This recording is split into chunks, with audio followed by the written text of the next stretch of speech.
ओम शांति। आज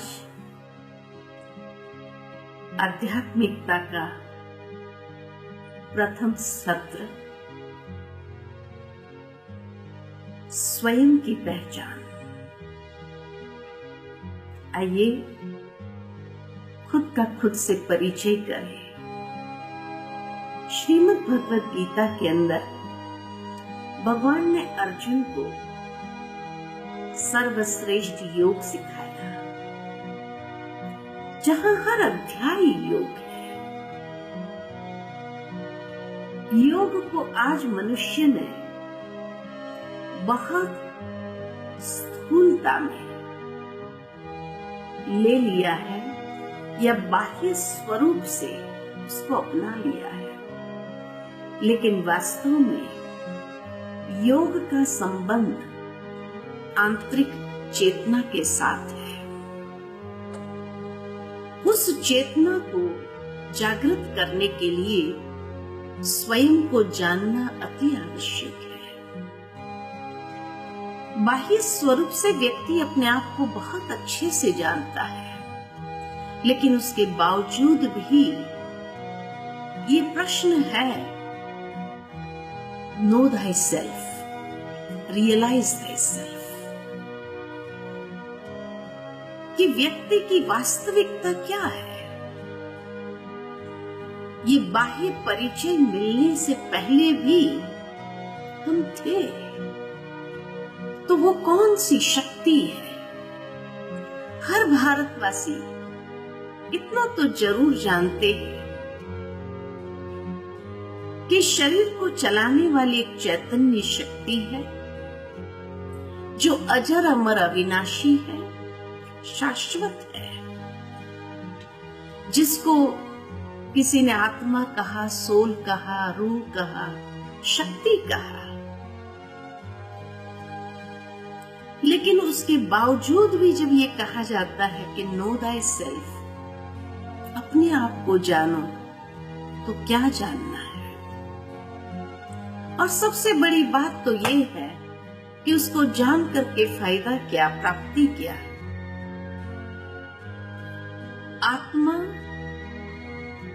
चैतन्य शक्ति है, लेकिन उस चैतन्य शक्ति की अभिव्यक्ति इस संसार में शरीर के माध्यम से ही होती है। इसीलिए हमेशा हम दो शब्दों का प्रयोग करते हैं, मैं और मेरा।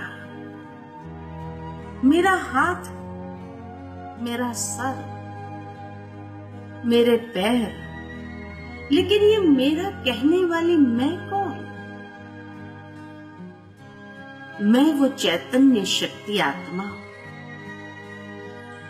मनुष्य कभी ये नहीं कहेगा कि मैं सर दर्द कर रहा हूं। नहीं, मेरा सर दर्द कर रहा है, मेरे हाथ में तकलीफ है।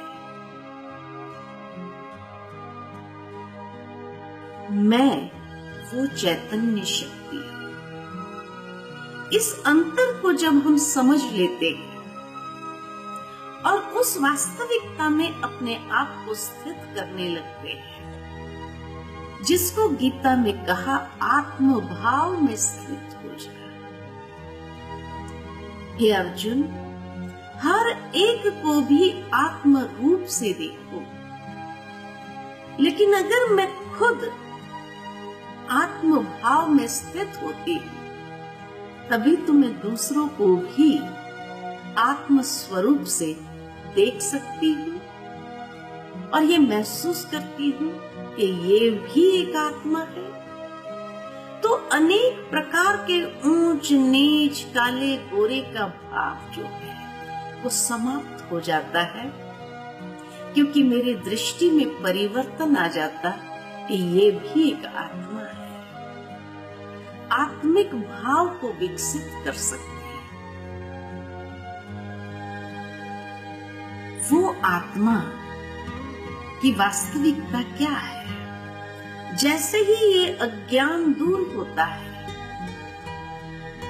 कि जहां मनुष्य ने अपने आप को शरीर से आइडेंटिफाई करना आरंभ कर दिया, अपने आप को शरीर ही समझने लगा, तो अनेक प्रकार के भेदभाव को उत्पन्न कर दिया और तब हम एक दूसरे को सह नहीं पाते हैं, एक दूसरे के साथ अपने संस्कारों को मिला नहीं सकते हैं, चल नहीं पाते हैं और अनेक परेशानियों को जीवन के अंदर उत्पन्न कर लेते हैं। संबंधों में तनाव शुरू हो जाता है। लेकिन जब ये आत्मभाव जागृत होता है तो ये अज्ञान देह अभिमान का या अहंकार का निष्क्रिय होने लगता है और तब हमारा अहंकार किसी से टकराता नहीं, क्योंकि अहंकार ही तो अज्ञान है। किस बात का अज्ञान? अपनी वास्तविकता का अज्ञान। वो आत्मा का वास्तविक स्वरूप कैसा है? आत्मा अति सूक्ष्म दिव्य ज्योति बिंदु स्वरूप है। इसीलिए व्यक्ति जब शरीर छोड़ता है तो ज्योत जलाई जाती है। इसी यादगार में ये जो चैतन्य ज्योत थी वो चली गई। वो आत्मा इस शरीर में कहाँ निवास करती है? मेडिकल साइंस के माध्यम से ये तो पता लगा लिया कि आत्मा का निवास स्थान हाइपोथैलेमस और पिट्यूटरी ग्लैंड के बीच में है, यानी भ्रुकुटी की मध्य से ठीक 2.5 इंच पीछे और ऊपर से 1.5 इंच नीचे। वो है आत्मा का निवास स्थान, लेकिन सरफेस मार्किंग भ्रुकुटी की मध्य में दर्शाया जाता है, जहां हम तिलक लगाते हैं।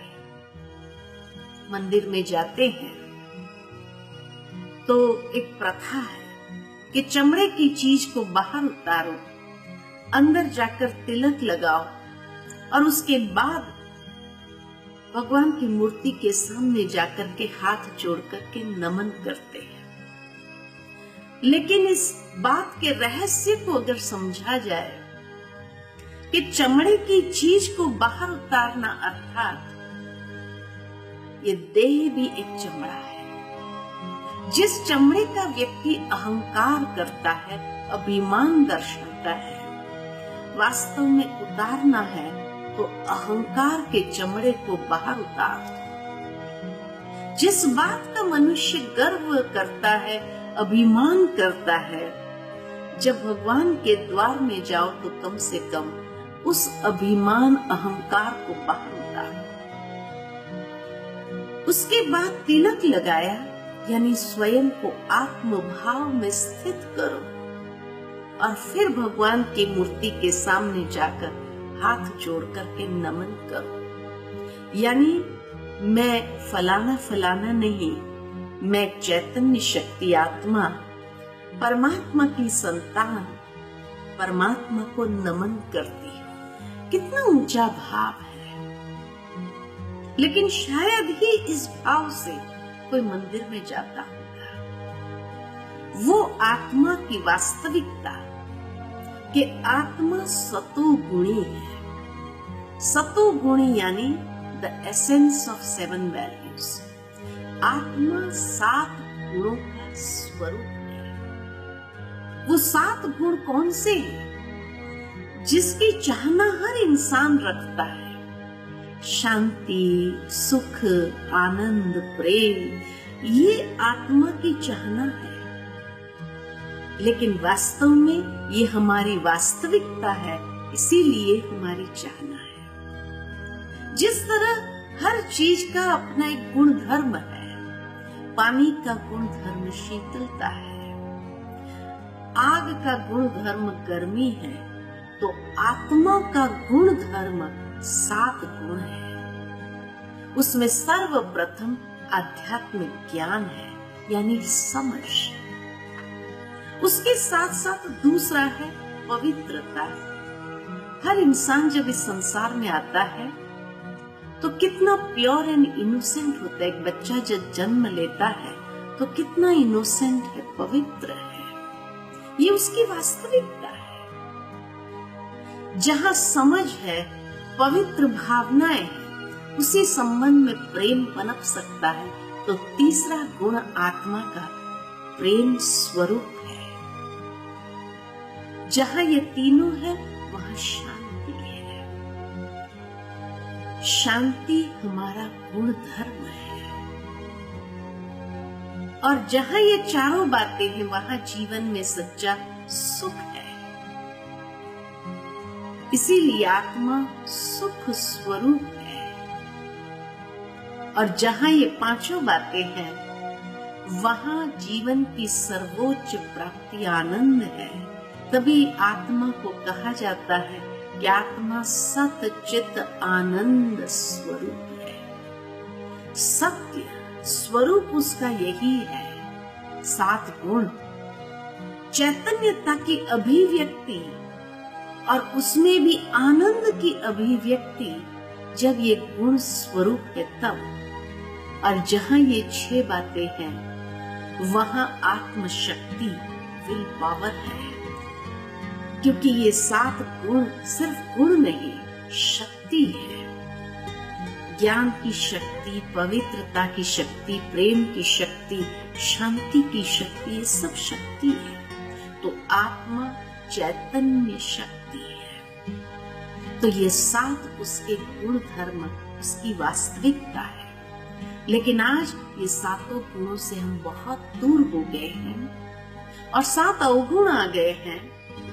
काम, क्रोध, लोभ, मोह, अहंकार, ईर्ष्या और नफरत। 7 गुणों की जागृति के लिए आत्मा के पास 3 सूक्ष्म शक्ति है, जिसको कहा जाता है मन, बुद्धि और संस्कार। मन आत्मा की सोचने की शक्ति का नाम है। बुद्धि समझने की शक्ति का नाम है। इसलिए कहा जाता है सोच समझ के करना।